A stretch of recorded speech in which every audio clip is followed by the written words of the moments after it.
Easter is almost here, and this morning we do have some guests with us. This is Susie with Indiana Grown, and she brought her daughter here, Katie. Good morning, Katie. Good morning. What are you going to show us this morning? We're dyeing Easter eggs. Yep. Yes? What do you have in front of you? So this is whipped cream. This is one unique way to do it, is to put whipped cream into a container, and then you put a little bit of dye on top and use a toothpick. Okay. You can use the toothpick right there to kind of scoot it around and make a pattern in the whipped cream.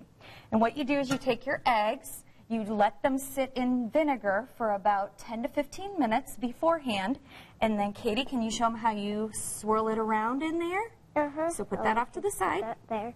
Okay. And then... Then you swirl it all around, get all the different colors on it. That's so cool. And here's a couple of examples of how they look when they're done. Those are kind of muted colors because we only left them sit in here for about 15 minutes.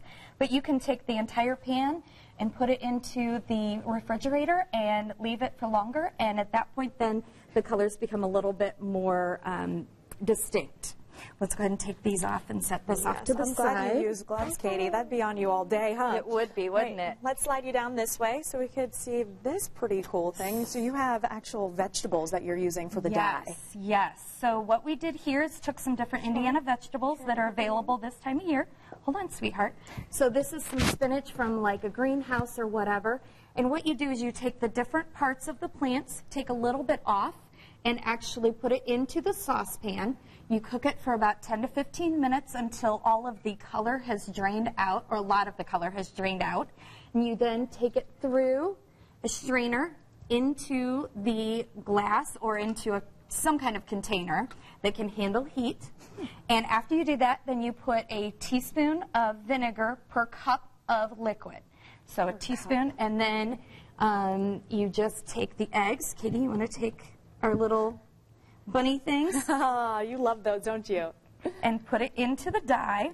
And once you do that, then you leave them in, and the longer they stay in, again, the same as the whipped cream, the deeper the color becomes. So you can get, for instance, with a onion, you get this yellow color. With purple cabbage, you get this really deep blue color. Whoa. Yeah, it's really neat. And then with beets, again, this is a little bit lighter, but you get this real dark beet purple color. And then the spinach does this light yellow, greenish type color. You can use things like carrots. I mean, anything that you can pick from your vegetables or fruits. I know that blueberries do this too. Anything like that that you find in your kitchen, then you can use just by cooking down the liquid. And then we have a couple of other fun things to show. You said the polka dots you like, right? Yep. What's your polka dot one? We use yellow on this, so it's a little harder to tell. But how did we make those polka dots? We used the crayon and put polka dots on it. What else did we do with the crayon? We made this one. That has My name on it. Aww. So we know whose egg that is, huh? Yep. What Yep. else? Yep. What else? And then this one we used tape to make it.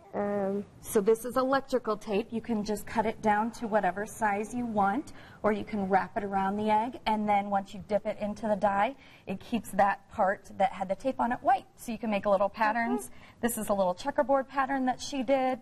It's not the best. Right. Well, thank you so much, and we hope everyone can get some tips from us this morning to have some fun for Easter. Now, here is a look at sports with Jason Spells.